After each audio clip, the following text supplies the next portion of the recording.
इसमें हम लोग जो है अगले अध्याय को देखने वाले हैं और ये रहेगा हम लोगों का संविधान का संशोधन, अमेंडमेंट ऑफ द कॉन्स्टिट्यूशन।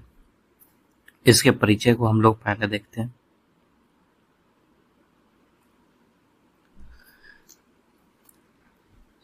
देखो, कोई भी संविधान निर्माण करने वाली सभा जो है यह कभी दावा नहीं कर सकती है कि उसके द्वारा जो संविधान बनाए जा रहे हैं वो हमेशा जो है कारगर साबित हो। यानी कहने का मतलब ये है कि उसमें जो है आने वाले समय के लिए कोई परिवर्तन की जरूरत ना पड़े। ऐसा कोई जो है संविधान निर्माण करने वाली सभा जो है ये दावा नहीं कर सकती है। तो क्या होता है कि इसी सारी चीजों को ध्यान में रखते हुए जो संविधान निर्माता होते हैं उनको इस बात पे भी विचार करना होता है कि संविधान का संशोधन का अधिकार जो है किसको और कितनी मात्रा में दिया जाए। ठीक है, तो इसका कारण क्या रहता है, यानी कि संविधान संशोधन का जो संविधान निर्माण करने वाली सभा होती है, संविधान निमात्रिक सभा कहा जा सकता है, सभा जो है इसका दावा नहीं होता है ये। ठीक है, क्या क्या इनके द्वारा जो बनाया जा रहा है संविधान वो सर्वकालिक प्रकृति की हो। ठीक है, संविधान सर्वकालिक प्रकृति के हों, ये दावा नहीं किया जा सकता। तो जब ये दावा नहीं किया जा सकता तो उसमें क्या होता है, हमें जो है परिवर्तन की आवश्यकता पड़ती है। ठीक है, समय काल परिस्थिति के अनुसार जो है, समय काल परिस्थिति के अनुसार जो है इसमें परिवर्तन की आवश्यकता पड़ती है, परिवर्तन की आवश्यकता पड़ती है। और यही जो परिवर्तन की आवश्यकता है ये बताती है, ठीक है, जो संविधान बना रही है उस सभा को, कि संविधान संशोधन का अधिकार जो है उनको किनको देना है और कितनी मात्रा में देना है। यानी कि संविधान का संशोधन करने का अधिकार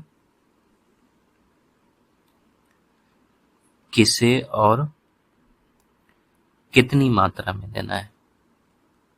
ठीक, अब जैसे कि प्रायः होता क्या है कि मान लो कोई देश है, ठीक है, और वहाँ की जो राज्य व्यवस्था है वो एकात्मक है। और एकात्मक कहने का मतलब यूनिटरी, यानी एकात्मक ढांचे का है। ठीक, तो यहाँ पर जो है जैसे इंग्लैंड वगैरह में हो गया, यहाँ पर जो है जो संविधान बनाया जाता है, ठीक, वो प्रायः जो है लचीले होते हैं। ठीक है, लचीले या इसको सुनमय कह सकते हैं, यानी फ्लेक्सिबल। यानी कि इसमें जो है कोई चेंज करना जो है बहुत आसान होता है। ठीक, कोई चेंज करना जो है आसान होता है। यानी कि यहाँ पर अगर संविधान में परिवर्तन करना है, ठीक है, तो ये जो है सरल प्रक्रिया से जो है इसमें परिवर्तन किया जा सकता है। ठीक है, लेकिन वहीं पर अगर कोई देश है जहाँ की राज्य व्यवस्था जो है वो संघात्मक है, और संघात्मक कहने का मतलब जो है फेडरल है, यानी संघात्मक ढांचे का है, फेडरल है, तो यहाँ पर जो है संविधान में परिवर्तन करना जो है प्रायः कठोर काम हो जाता है। ठीक है, तो यहाँ पर संविधान जो है कठोर होते हैं, या इसको जो है उन्मय कहा जाता है, यानी कि रिजिड होते हैं। यहाँ पर जो है इसमें अगर परिवर्तन करना है तो अब ये परिवर्तन जो है वो आसानी से नहीं किया जा सकता इसमें। ठीक है, इसमें परिवर्तन जो है आसानी या सरल प्रक्रिया से नहीं किया जा सकता, क्योंकि इस प्रकार के जो संविधान होते हैं इसमें विभिन्न प्रांत, ठीक है, विभिन्न प्रांत और संघ के बीच में, ठीक है, संघ के बीच में जो है समझौता होता है, समझौता या इसको अनुबंध भी कह सकते हैं, अनुबंध रहता है, यानी कॉन्ट्रैक्ट। ठीक, तो इसमें जो है परिवर्तन करना आसान नहीं हो सकता है, क्योंकि दोनों पक्ष चाहते हैं, यानी कि प्रांत भी और संघ भी चाहते हैं कि कोई एक पक्ष जो है मनमानी इच्छाओं के मुताबिक जो है इसमें बदलाव ना करे। ठीक। अब जैसे कि हम लोग एक एग्जांपल लेके भी देख सकते हैं, जैसे कि एक तरफ अगर हम लोग ब्रिटेन को रखते हैं, दूसरी तरफ अमेरिका को रखते हैं, ठीक है, तो दोनों के संविधान में जो है जमीन आसमान का अंतर है। ठीक है, जैसे कि ब्रिटेन का जो संविधान है, ठीक है, ब्रिटेन का संविधान है, ये जो है अत्यंत लचीला या शून्य कह सकते हैं, यानी कि फ्लेक्सिबल है। ठीक। वहीं पर अमेरिका का जो संविधान है ये जो है सर्वाधिक कठोर, या इसको एक शब्द और था इसके लिए, अन्वय। ठीक है, यानी कि रिजिड संविधान में गिना जाता है। ठीक है, तो ब्रिटेन में संसद द्वारा पारित हर विधान संविधान जैसा प्रभाव रखता है। ठीक है, यहाँ पर जो है जो संसद है ब्रिटेन में, वो कोई भी विधान पारित करती है तो ये जो है संविधान जैसा प्रभाव रखता है, संविधान जैसा प्रभाव रखता है। ठीक है, और अमेरिका संविधान को हम लोग देखें तो ये पिछले जो है लगभग पिछले वर्षों में जो है लगभग यहाँ पर केवल जो है लगभग 20-22 ही संशोधन हो पाए थे। और जैसे कि एग्जाम्पल के लिए जो है जैसे मान लेते हैं हम लोग 1791 का, इस वर्ष जो है लगभग इसमें 10 ही संशोधन हो पाए थे, यानी कि इसमें संशोधन करना इतना मुश्किल है। ठीक है, कि इसमें 10 ही संशोधन हो पाए थे। तो इस तरह की चीजें हैं कि एक तरफ जो है एक ऐसा संविधान है जो बहुत ही लचीला है, जिसमें परिवर्तन करना आसान है, वहीं दूसरी तरफ कुछ ऐसे संविधान है जो बहुत ही कठोर प्रकृति के हैं, जिसमें परिवर्तन करना जो है मुश्किल है। तो अब भारत के लिए ये हो जाता है कि भारत अब कौन सा रास्ता अपनाए। ठीक है, भारत जो है किस तरह का रास्ता अपनाए। तो भारत के जो संविधान निर्माता थे, ठीक है, जो भारत के संविधान निर्माता थे, भारत के जो संविधान निर्माता थे वो जो है इन दोनों स्थितियों से बचना चाहते थे, यानी कि वो जो है अतिवादी स्थिति से भी बचना चाहते थे,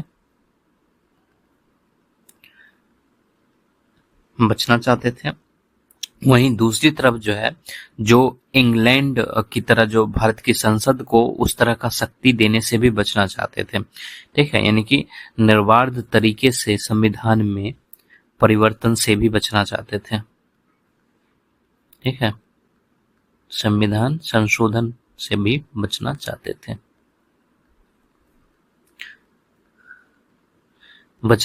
थे।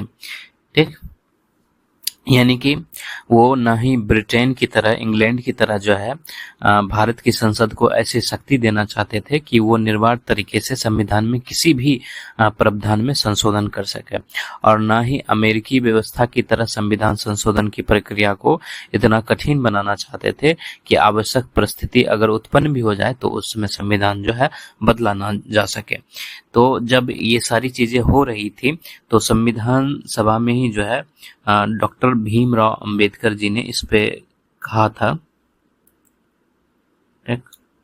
अंबेडकर,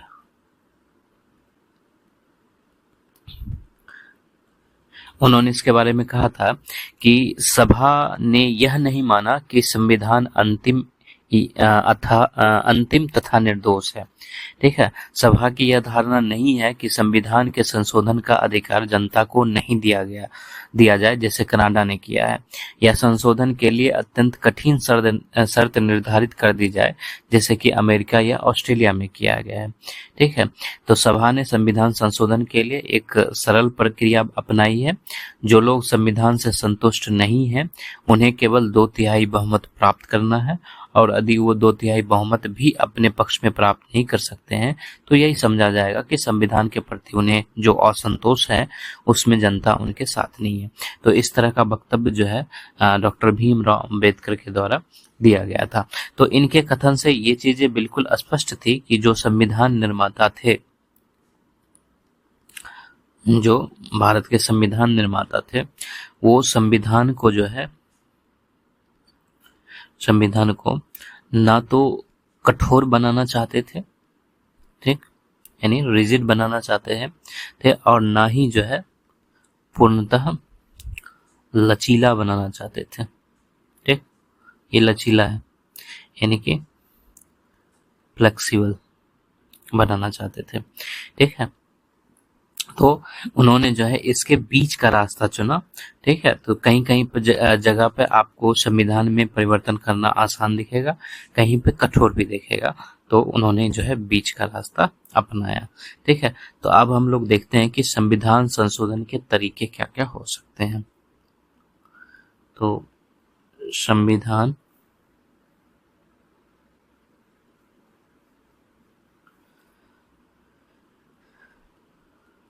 संशोधन के तरीके यानी कि methods of amending the constitution. ठीक, क्या तरीके हो सकते हैं? तो प्रायः जो है किसी भी संविधान में 2 तरीके से जो है संशोधन किया जा सकता है। ठीक, 2 तरीके से जो है संशोधन किया जा सकता है। एक तरीका तो होता है अनौपचारिक, ठीक, जिसको इनफॉर्मल मेथड कहते हैं, इनफॉर्मल तरीके से। दूसरा होता है औपचारिक, यानी कि फॉर्मल तरीके से। ये 2 तरीके से जो है संविधान संशोधन किया जाता है, मतलब किसी भी संविधान में। अब जैसे कि अनौपचारिक तरीका क्या होता है, इस पे थोड़ा चर्चा करते हैं। अनौपचारिक तरीका, जिसको इनफॉर्मल मेथड्स कहा जाता है। ठीक,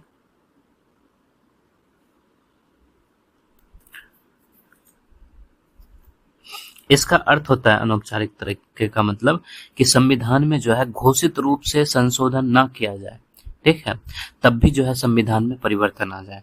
यानी कि संविधान में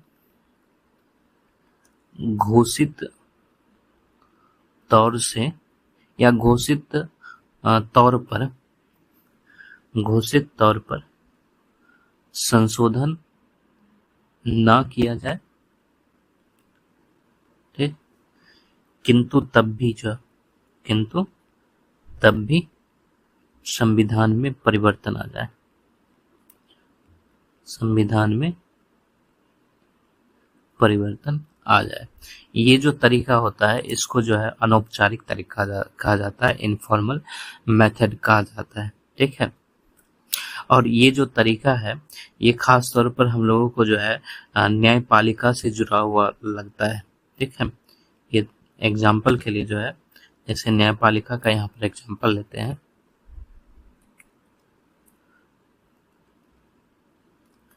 तो यदि हम लोग जो है सर्वोच्च न्यायालय की बात करें या उच्च न्यायालय की बात करें, तो संविधान के किसी भी उपबंध की मौलिक व्याख्या अगर ये कर देते हैं तो ये व्याख्या जो है संविधान का वास्तविक अर्थ माना जाता है। ठीक है, अगर यदि सर्वोच्च न्यायालय या उच्च न्यायालय जो है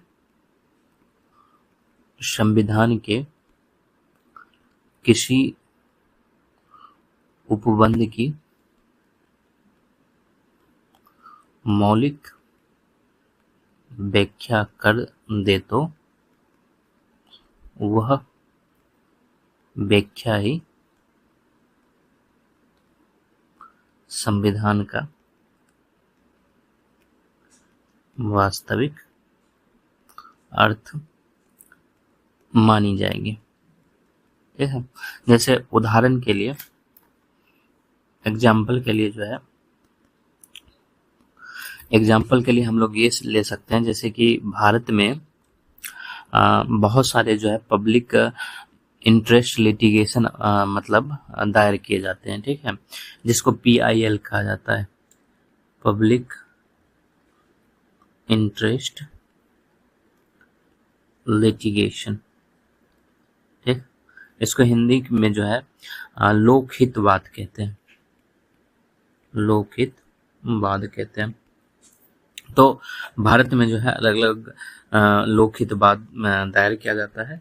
तो अगर इस पर विचार करते हुए जो है सर्वोच्च न्यायालय, ठीक है, सर्वोच्च न्यायालय ने जैसे आर्टिकल 21 में दिए गए प्राण के अधिकार यानी कि राइट टू लाइफ, प्राण के अधिकार, राइट टू लाइफ, या जो है विधि द्वारा स्थापित प्रक्रिया, विधि द्वारा स्थापित प्रक्रिया यानी कि procedure established by law, established by law, ठीक है। देखो क्या है कि उदाहरण के लिए भारत में जो है विभिन्न लोकहितवाद यानी कि पब्लिक इंटरेस्ट लिटिगेशन पर विचार करते हुए सर्वोच्च न्यायालय ने अनुच्छेद 21 में दिए गए प्राण के अधिकार और विधि द्वारा स्थापित प्रक्रिया वाक्यांशों की जो मतलब वर्तमान में नई नई व्याख्याएं निकाली है, ठीक है। अब वो व्याख्या जो है प्रमाणिक माना जाने लगा है, ठीक है, लेकिन वो व्याख्या जो है मूल संविधान में नहीं था, ठीक है। तो ये इसी तरीके का उदाहरण है, ठीक है, इन सब की जो इन्होंने व्याख्या किया है, ठीक है, ये व्याख्या जो है मूल संविधान में नहीं था, यानी कि अनुच्छेद 21 का जो अभी वर्तमान में जो है ढेर सारी व्याख्या आया है, ये मूल संविधान में नहीं था, लेकिन ये व्याख्या जो है अब प्रमाणिक माना जाने लगा है, ठीक है, प्रमाणिक माना जाने लगा है, ठीक है। तो इस वजह से जो है यानी कि ये घोषित तौर पर तो संविधान में परिवर्तन नहीं था, लेकिन फिर भी संविधान में जो है परिवर्तन आ गया, तो इसका जो है ये उदाहरण बन जाता है, ठीक है। इसके अलावा जो है अनौपचारिक संविधान संशोधन का दूसरा तरीका भी होता है जिसको हम लोग संवैधानिक परंपरा से ले सकते हैं, ठीक है, यानी कि अनौपचारिक तरीका, ठीक। इसका जो है दूसरा तरीका हम लोग जो है संवैधानिक परंपरा से ले सकते हैं, संवैधानिक परंपरा से ले सकते हैं, यानी कि कॉन्स्टिट्यूशनल कन्वेंशन से ले सकते हैं, ठीक, इससे संबंधित है। जैसे एग्जाम्पल के लिए यहाँ से समझ आ जाएगा, जैसे राष्ट्रपति हैं तो इनके पास जो है जेबी वीटो होता है, ठीक है, या पॉकेट वीटो, ठीक है, इसकी शक्ति है, लेकिन क्या ये शक्ति संविधान में उल्लेखित है? नहीं है, यानी कि संविधान में जो है ये शक्ति जो है उल्लेखित नहीं है, उल्लेखित नहीं है, ठीक है। लेकिन ये परंपरा जो है, ये परंपरा राज्य व्यवस्था धीरे धीरे अपना लिया, ठीक है, राज्य व्यवस्था जो है ये धीरे धीरे बन गई, मान लेते हैं, ठीक है, बन गई, ठीक, यानी कि राष्ट्रपति जो है अगर कुछ विधेयक के मामले में वो सहमत नहीं है, ठीक है, तो वो जो है जेबी वीटो का प्रयोग कर सकते हैं, ठीक। इसी तरह ये भी एग्जाम्पल मान सकते हैं कि राष्ट्रपति और मंत्री परिषद का संबंध जो है अगर स्पष्ट बहुमत नहीं होता तो उस दशा में राष्ट्रपति जो है सबसे बड़े दल के नेता को आमंत्रित करता है। तो इस तरह के जो प्रावधान आए हैं वो संवैधानिक परंपरा से आए हैं, ये जो है संविधान में लिखा हुआ नहीं था, ठीक है। तो ये जो है अनौपचारिक तरीका होता है कि जिसमें घोषित रूप से वो परिवर्तन नहीं कर रहा है, लेकिन फिर भी जो है संविधान में परिवर्तन आ जाता है, ठीक है। तो ये अनौपचारिक तरीके का परिवर्तन जो है एक संवैधानिक परंपरा से आ जाता है।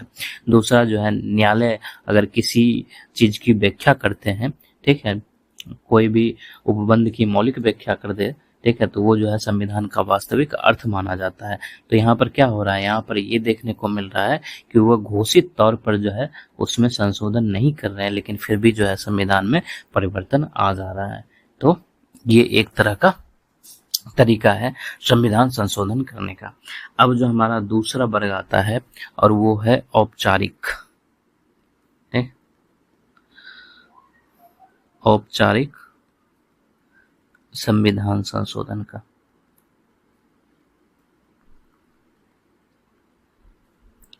इसको जो है फॉर्मल कॉन्स्टिट्यूशनल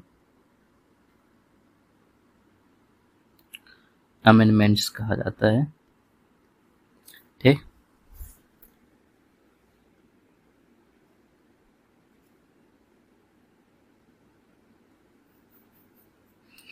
देखो इसका संबंध जो है संविधान को संशोधित करने की प्रक्रिया से है। ठीक है, जो संविधान में किसी भी उद्देश्य हेतु जो है लिखा गया है, यानी कि अगर संविधान में लिखा गया है कि इस तरह का परिवर्तन करना है तो आपको इस तरह से संशोधन करना पड़ेगा। ठीक है, जैसे कि भारतीय संविधान में अनुच्छेद 368 हो गया जो इसी उद्देश्य के लिए रखा गया है। ठीक है, तो इसमें जो है हम लोग लिख सकते हैं कि संविधान को संशोधित करने की दी गई प्रक्रिया, ठीक है, जो लिखित रूप में दी गई प्रक्रिया। ठीक है, और इसके लिए जो है एक अनुच्छेद है संविधान में, वो अनुच्छेद है 368। 368 में जो है संविधान में अगर किसी तरह का परिवर्तन करना है, जिस भी उद्देश्य के लिए करना है, उसके लिए जो है संशोधन की प्रक्रिया दी गई है। ठीक है, तो उसी तरीके से जो परिवर्तन होता है उसको जो है औपचारिक संविधान संशोधन कहा जाता है। यानी कि इसमें जो है, यानी औपचारिक प्रक्रिया में जो है शर्त होते हैं। ठीक है, और ये शर्त जो है अनिवार्य हो जाता है इस तरह के संशोधन करने के लिए।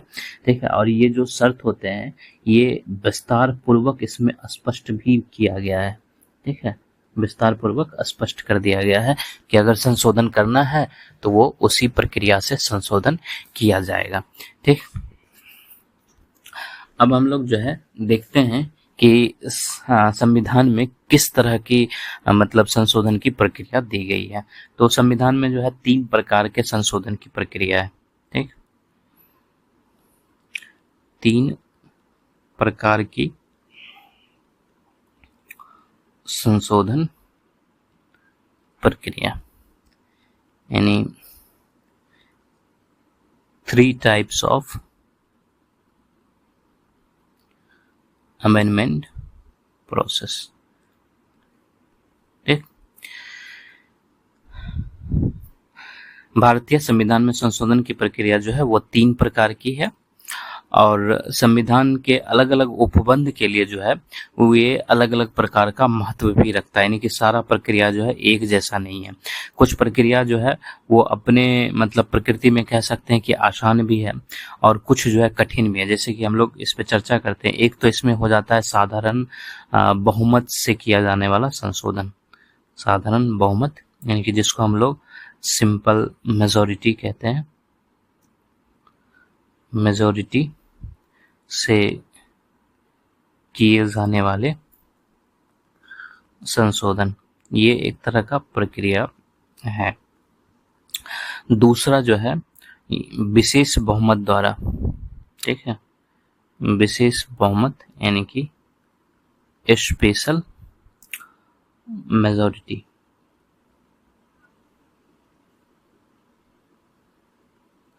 स्पेशल मेजॉरिटी के आधार पर किए जाने वाले संशोधन, किए जाने वाले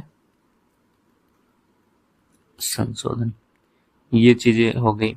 और तीसरा जो है विशेष बहुमत के साथ साथ जो है कम से कम आधे राज्य के विधानमंडल के रेक्टिफिकेशन यानी कि अनुसमर्थन से कुछ विधेयक पारित होते हैं, तो उससे भी संशोधन होता है। तो वो एक तीसरे प्रकार का हो जाता है जो अत्यंत कठिन माना जाता है। तो संसद के विशेष बहुमत के अलावा कम से कम आधे राज्यों के विधानमंडलों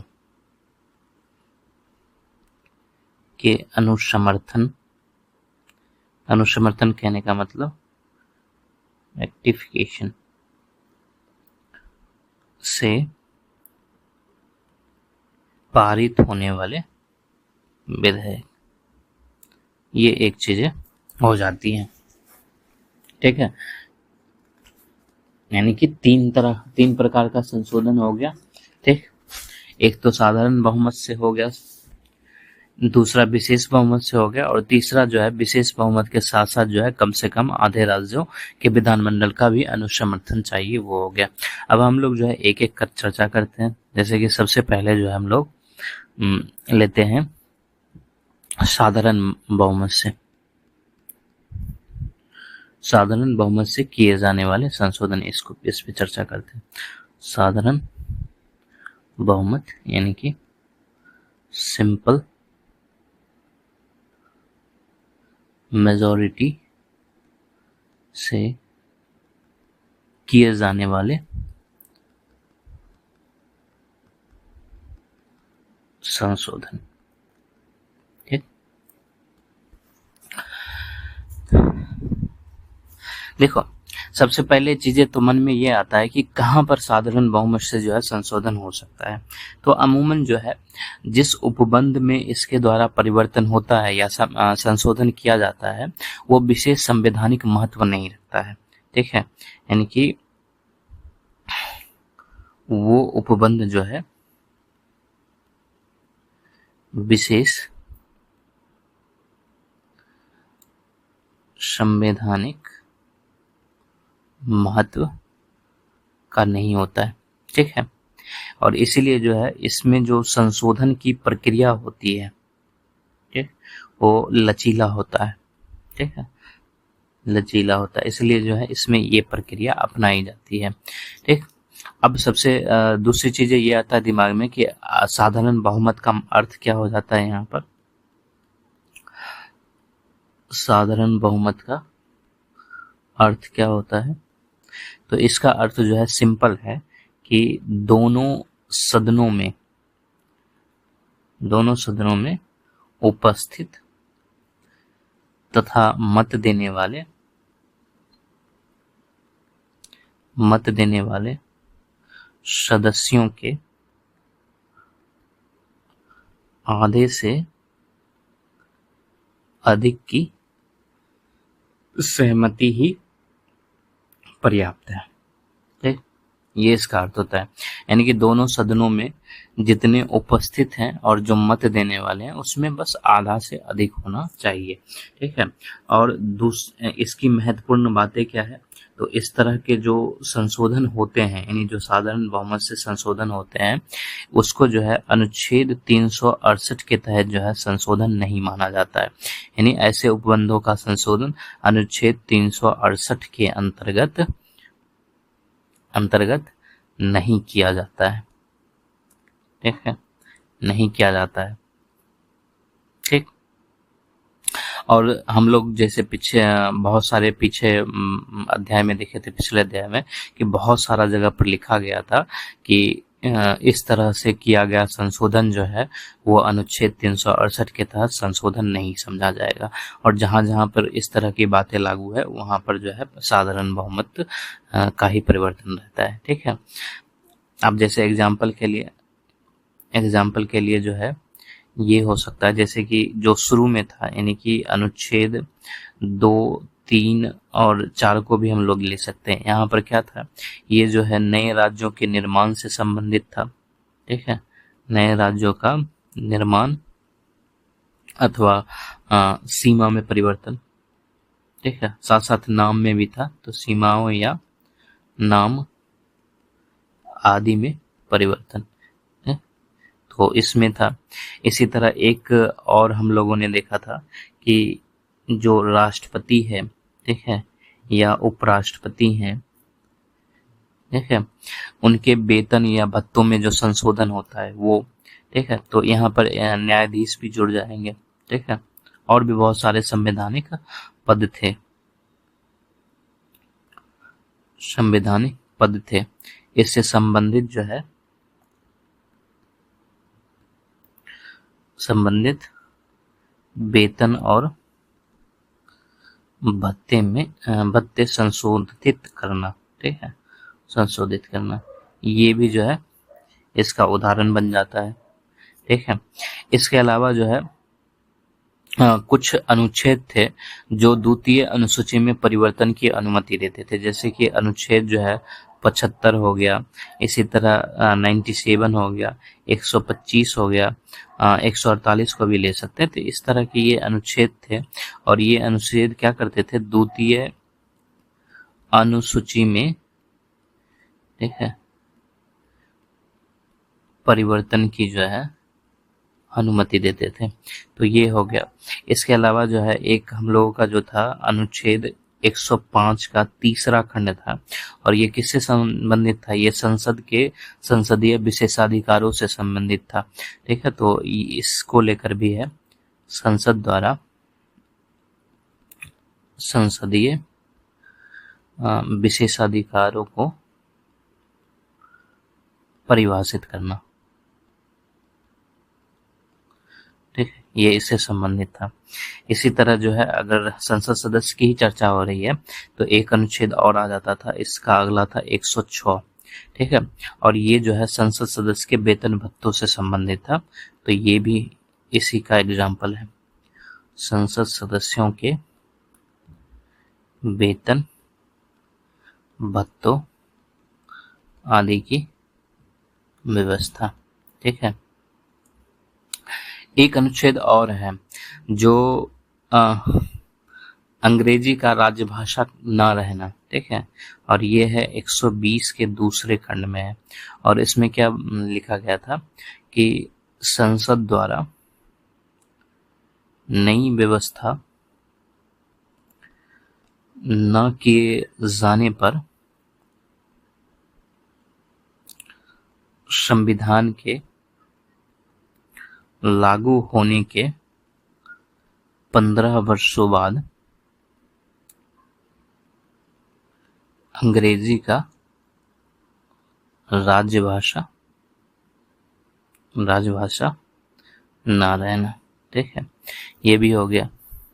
ठीक, इसके अलावा एक इम्पोर्टेंट है, जैसे कि अनुच्छेद 135 हो गया, और अनुच्छेद 135 किससे संबंधित था, तो संसद द्वारा जो है सर्वोच्च न्यायालय के अधिकार क्षेत्र में परिवर्तन करने की जो शक्ति है। ठीक है, संसद द्वारा सर्वोच्च न्यायालय के अधिकार क्षेत्र को परिवर्तित करने की शक्ति। ठीक,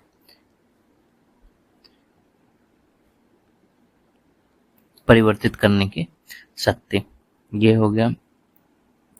और भी बहुत सारे हैं। ठीक, तो ये सारे जो एग्जाम्पल थे इसके साधारण बहुमत का। इसका अर्थ ये होता है कि दोनों सदनों में उपस्थित या मत देने वाले सदस्यों के आधे से अधिक की सहमति ही पर्याप्त है। इसके अलावा जो है एक अनुच्छेद और है, जैसे कि अनुच्छेद 169 है। ठीक है, ये अनुच्छेद जो है किसी भी राज्य में जो है विधान परिषद का जो है उत्साधन और सृजन से संबंधित है। ठीक? किसी राज्य के लिए विधान परिषद का उत्साधन या सृजन। ठीक, इसी तरह जैसे कि अगर संघ राज्य क्षेत्र है, यूनियन टेरिटरीज है, तो उसके लिए मंत्री परिषद का सृजन जो है वो अनुच्छेद 239 में है। ठीक है, अनुच्छेद 239 ये जो है जो संघ राज्य क्षेत्र है, संघ राज्य क्षेत्र यानी कि यूटी। ठीक है, तो इसके लिए मंत्री परिषद का सृजन ये हो गया। ठीक, तो ये इसके एग्जाम्पल थे। अब देखते हैं विशेष बहुमत में क्या लिखा हुआ है। दूसरा जो था हमारा वो था विशेष बहुमत, यानी कि स्पेशल मेजोरिटी के आधार पर किए जाने वाले संशोधन, ये था। ठीक, यानी ये हो गया हम लोगों का। अब ये विशेष बहुमत से के आधार पर किए जाने वाले संशोधन कौन कौन है।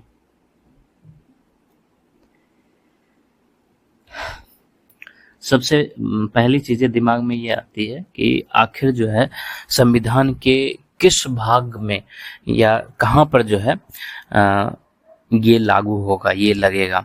ठीक है, तो संविधान के जो अधिकांश हिस्से में जो है इसका प्रयोग आप देखोगे। ठीक है, संविधान के जो है अधिकांश उपबंध पे जो है इसका प्रयोग होता है, इसका प्रयोग है। और इस ये जिस उपबंध पर इसका प्रयोग किया जाता है उसका संबंध जो है भारत के संघीय ढांचे से होता है। और संघीय ढांचे कहने का मतलब जो है फेडरल स्ट्रक्चर से होता है, वहीं पर जो है विशेष बहुमत की आवश्यकता पड़ती है। ठीक है,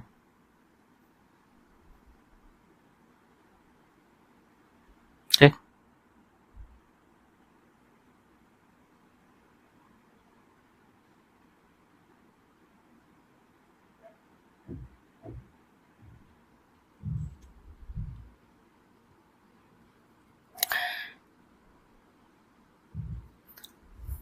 इसके अलावा जो है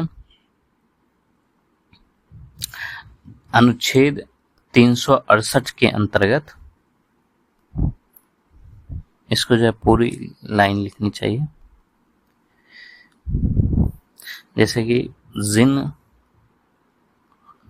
उपबंधों का संबंध भारत के संघीय ढांचे यानी कि फेडरल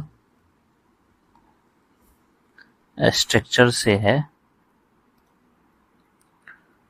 उन्हें छोड़कर अनुच्छेद 368 के अंतर्गत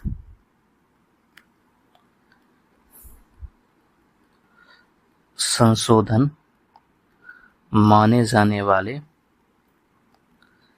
शेष सारे उपबंध इसी वर्ग में शामिल है। ठीक है, यहाँ पर जो यानी कि जो भारत के संघीय ढांचे से संबंधित है वो अगले पार्ट में आएगा, यानी कि विशेष बहुमत के अलावा जो है कम से कम आधे राज्यों के विधानमंडल के अनुसमर्थन वाले में आएगा।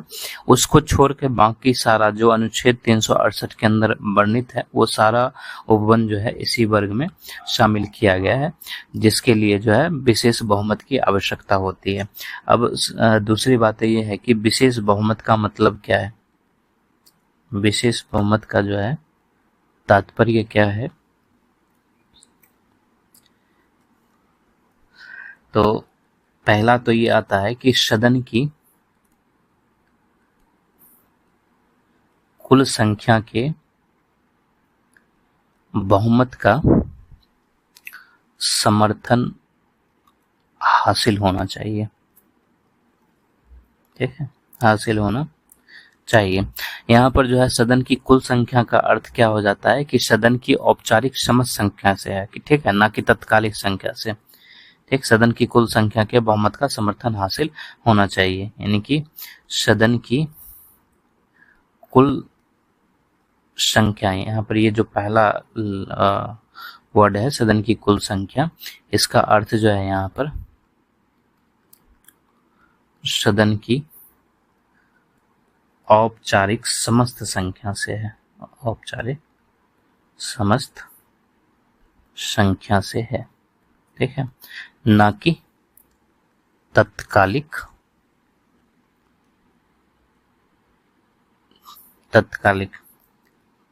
यानी इमीडिएट संख्या से। ठीक, ये पहला मतलब होता है। दूसरा मतलब होता है कि प्रत्येक सदन में उस विधेयक को उपस्थित तथा मतदान करने वाले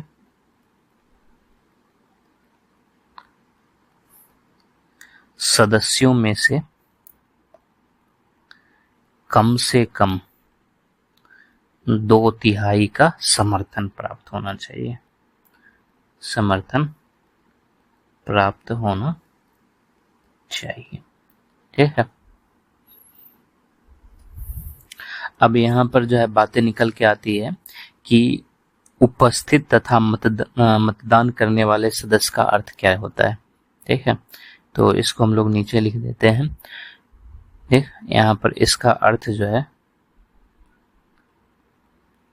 अर्थ ये होता है कि यदि कुछ सदस्य मत विभाजन के समय उपस्थित हो किंतु मतदान में हिस्सा ना ले, तो 2/3 की गणना करने के लिए उन्हें शामिल नहीं किया जाएगा। ठीक है, ये अर्थ होता है उपस्थित और मतदान करने का। ठीक है, तो विशेष बहुमत का अर्थ क्या है कि सदन की कुल संख्या के बहुमत का समर्थन हासिल होना चाहिए। और यहाँ पर सदन की कुल संख्या का अर्थ जो है सदन की औपचारिक समस्त संख्या से है, ना कि तत्कालिक से। ठीक है, दूसरा जो है प्रत्येक सदन में उस विधेयक को उपस्थित तथा मतदान करने वाले सदस्यों में से कम 2/3 का समर्थन होना चाहिए। और उपस्थित तथा मतदान करने वाले सदस्य का अर्थ है कि यदि कुछ सदस्य मत विभाजन के समय उपस्थित हो किंतु मतदान में हिस्सा न ले, तो 2/3 की गणना करने के लिए उन्हें शामिल नहीं किया जाएगा। ठीक है, इसी को विशेष बहुमत कहा जाता है। ठीक, अब जो तीसरा हम लोगों का बचता है वो था संसद के विशेष बहुमत के अलावा कम से कम आधे राज्यों के विधानमंडलों के अनुसमर्थन से पारित होने वाले विधेयक। ठीक, ये भी एक संशोधन की प्रक्रिया है जो ये तीसरा यानी संसद के विशेष बहुमत के अलावा कम से कम आधे राज्यों के विधानमंडलों के अनुसमर्थन यानी कि रेक्टिफिकेशन से पारित होने वाले विधेयक। ठीक, इसको हम लोग देखते हैं। संविधान के देखो कुछ उपबंध का संशोधन करने के लिए जो है अत्यंत कठिन प्रक्रिया अपनाया गया है। तो ये जो है अत्यंत कठिन प्रक्रिया है। ठीक, ये सबसे जो है कठिन प्रक्रिया है और इसमें वो प्रावधान शामिल हैं। ठीक है, इसमें वो प्रावधान शामिल है जिसका संबंध जो है भारत के संघात्मक ढांचे से है। ठीक है, भारत के या संविधान के संघात्मक ढांचे से है। संविधान के संघात्मक ढांचे यानी कि फेडरल स्ट्रक्चर से है। ठीक है, और इसके लिए जो अनुच्छेद है वो अनुच्छेद है 368 का दूसरा खंड। इसी में जो है ऐसे प्रावधान से जुड़े संविधान संशोधन को बताया गया है। जैसे कि इसमें कहा गया है कि दोनों सदनों से विशेष बहुमत, ठीक है, विशेष बहुमत का मतलब स्पेशल मेजोरिटी, दोनों सदनों से विशेष बहुमत द्वारा पारित, यानी कि जो अनुच्छेद 368(2) में विधेयक शामिल है उसके लिए यह प्रक्रिया है कि दोनों सदनों के विशेष बहुमत द्वारा पारित किया जाना आवश्यक है, ठीक है। और विशेष बहुमत क्या था वो हम लोगों ने पीछे देखा था, ठीक है। और विशेष बहुमत का यहाँ पर अर्थ क्या है कि सदन की कुल संख्या के बहुमत के साथ साथ उपस्थित व मतदान करने वाले सदस्यों की 2/3 संख्या के समर्थन से है, ठीक है। इसको लिख दिया जाए यहाँ पर कि इसका अर्थ जो है यहाँ भी सदन की कुल संख्या के बहुमत के साथ साथ, ठीक, बहुमत के साथ साथ उपस्थित व मतदान करने वाले सदस्यों की 2/3 संख्या के समर्थन से है, ठीक, ये चीज है। दूसरा जो है, जो विधेयक इसमें शामिल है, ऐसे विधेयक के पारित होने की शर्त है कि संसद के दोनों सदनों द्वारा पारित किए जाने के पश्चात वही कम से कम आधे राज्यों के विधानमंडलों द्वारा इस आशय का संकल्प, यानी संकल्प पारित करके अनुसमर्थन दिया जाए, ठीक, ठीक है। तो ये जो है शर्त दिया गया है, ठीक है। हम लोग जो है आगे इस अनुच्छेद को देखेंगे, अनुच्छेद 368 के दूसरे खंड में को, कि इसमें कौन कौन सी सूची जो है दी गई है, इस पर चर्चा करेंगे हम लोग। तो इसमें जो है तरीका ये दिया गया है कि दोनों सदनों से विशेष बहुमत द्वारा पारित किया जाना आवश्यक है। और विशेष बहुमत का यहाँ पर अर्थ जो है सदन की कुल संख्या के बहुमत के साथ साथ उपस्थित व मतदान करने वाले सदस्यों की 2/3 संख्या के समर्थन से है। इसके अलावा दूसरी शर्त यहाँ पर यह है कि ऐसे विधेयक को जो है जब संसद के दोनों सदन पारित कर देते हैं तो उसके बाद जो है कम से कम आधा राज्य का विधानमंडल जो है उस आशय का संकल्प पारित करके जो है इसको अनुसमर्थन दे, तभी जो है ये विधेयक पारित हुआ माना जाएगा, ठीक है। यहीं पर जो है एक शर्त जो है जो अमेरिकी संविधान से अलग दिखता है। जैसे कि अगर हम लोग जो है अमेरिकी संविधान का बात करें, ठीक है, तो जैसे यहाँ पर जो है 2/3 का शर्त दिया गया है, सॉरी, यहाँ पर जो है भारत के आधे राज्य का समर्थन का शर्त दिया गया है, यहाँ पे है ना कि कम से कम आधे राज्य के विधानमंडल का समर्थन होना चाहिए। लेकिन अमेरिका में जो है वहां पर 2/3 राज्य का अनुसमर्थन की बात की गई है, ठीक है। ये अंतर है, मतलब अमेरिकी संविधान और भारतीय संविधान में यहाँ पर, ठीक है। भारत में आधे राज्यों का समर्थन काफी है, लेकिन अमेरिका के संविधान में जो है 2/3 राज्य का अनुसमर्थन चाहिए होता है, तभी परिवर्तन हो सकता है, ठीक।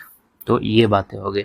अब हम लोग देखते हैं कि जो अनुच्छेद 368 का दूसरा खंड है, ठीक है, इसमें जो हमें जो है संशोधन करने के लिए विशेष प्रक्रिया की आवश्यकता पड़ती है, इसमें किसकी किसकी सूची दी गई है, ठीक है।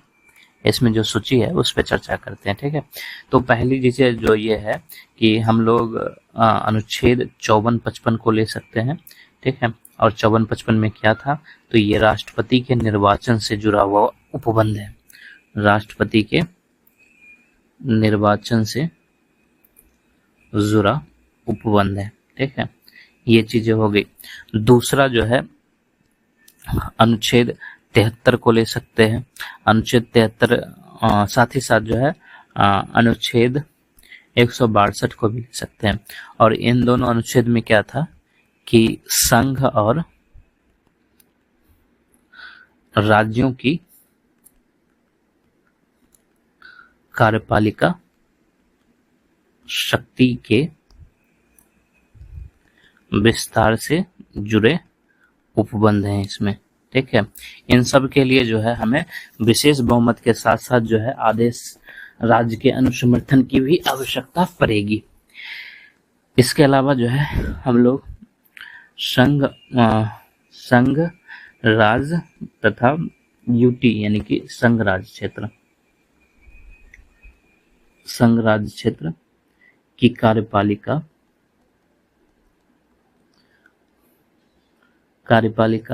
शक्ति के विस्तार। ठीक है, कार्यपालिका शक्ति के विस्तार से जुड़े उपबंध, ये सारे एग्जाम्पल हैं इसके, विस्तार से जुड़े उपबंध। ठीक है, और ये जो है किस में आ जाएगा,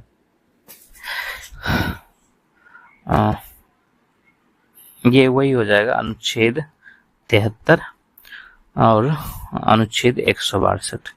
ठीक है, यानी ऊपर भी हो गया ना, दो बार हो गया। ठीक, तो इसको थोड़ा चेंज कर लेते हैं। यहाँ पर जो है संघ राज्य क्षेत्र भी आया है, तो इसको थोड़ा सा चेंज कर लेते हैं। यहाँ पे ना कार्यपालिका छोड़ के न्यायपालिका कर देते हैं। ठीक है, तब अलग अनुच्छेद हो जाएगा। तो संघ राज्य क्षेत्र की न्यायपालिका से संबंधित उपबंध, और इसके लिए बहुत सारे अनुच्छेद आएंगे, जैसे कि अनुच्छेद जो है 124 से पहले तो 147 हो जाएगा। ठीक है, फिर जो है राज्य के लिए अनुच्छेद जो है 214 से 231 हो जाएगा, और उसके लिए संघ राज्य क्षेत्र के लिए एक ही होगा, यानी कि 241। ठीक है, तो ये अनुच्छेद हो गया। इसमें जो है विशेष बहुमत के साथ साथ आधे राज्य के समर्थन की आवश्यकता पड़ती है। इसके अलावा जो है संघ और राज्यों के मध्य विधायी शक्ति के वितरण से जुड़े उपबंध। ठीक है, वितरण से जुड़े उपबंध, और इसके लिए कौन सा अनुच्छेद हो जाएगा, इसके लिए 245 से 255 हो जाएगा। ठीक, इसीलिए थोड़े अनुसूची की भी हम लोग चर्चा कर सकते हैं। जैसे कि एक अनुसूची है, वो है अनुसूची 4। ठीक है, इसके लिए भी जरूरत पड़ता है। अनुसूची 4 का संबंध किससे है, तो अनुसूची 4 का संबंध जो है संसद में विभिन्न राज्यों के प्रतिनिधित्व से संबंधित विषय है। ठीक है, संबंधित विषय है, तो इसमें जरूरत पड़ता है। 7वीं अनुसूची का भी जिक्र कर सकते हैं हम लोग यहाँ पर। ठीक, किसी सूची से संबंधित विषय। ठीक है, इसके अलावा जो है अनुच्छेद 368 में वर्णित उपबंध के लिए भी, ये सारे इसके एग्जाम्पल थे। इन सब के लिए जो है हमें संसद के विशेष बहुमत के अलावा जो है कम से कम आधे राज्यों के समर्थन की भी आवश्यकता पड़ती है। ठीक,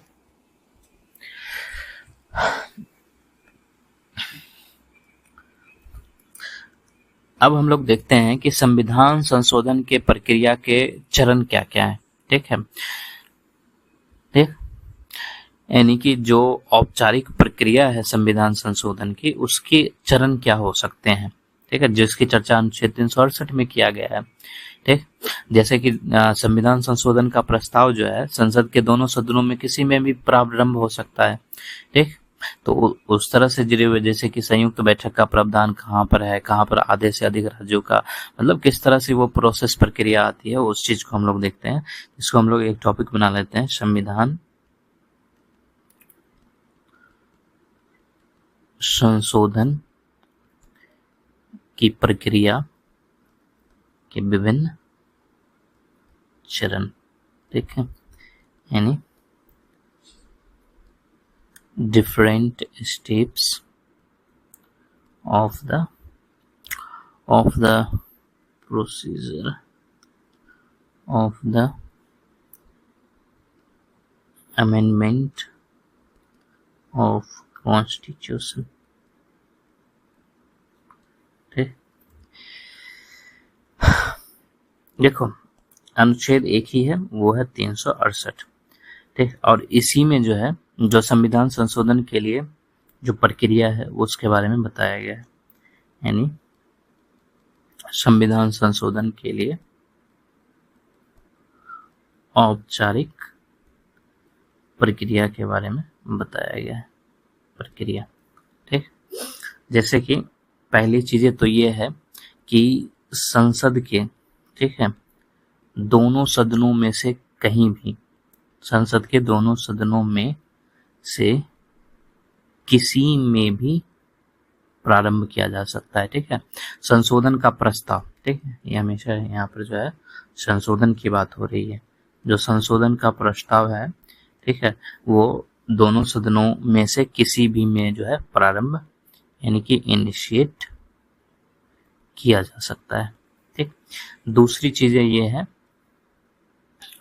संविधान संशोधन पारित करने के लिए प्रक्रिया सामान्यतः वैसा ही है जैसा साधारण विधायक के मामले में था। ठीक है, तो और साधारण विधायक की चर्चा कहाँ पे था, 107 और 108 में था अनुच्छेद। तो संविधान संशोधन को पारित करने की प्रक्रिया सामान्यतः वैसी ही है, ठीक है, जैसी साधारण विधेयकों के मामले में। ठीक है, और इसकी चर्चा कहाँ पे है, अनुच्छेद 107 से 108 में, ठीक, बताया गया है। तो वही प्रक्रिया है। इसके अलावा जो है तीसरा जो शर्त है, संसद के दोनों सदनों में, ठीक है, विशेष बहुमत की आवश्यकता होगी। तो संसद के दोनों सदनों में विशेष बहुमत, ठीक है, और विशेष बहुमत करने का मतलब क्या है कि कुल संख्या के आधे से अधिक तथा उपस्थित वो मतदान करने वाले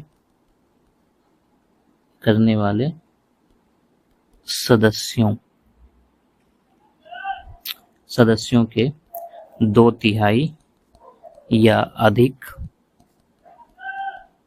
सदस्यों के समर्थन से ही, ठीक है, संविधान संशोधन हो सकता है।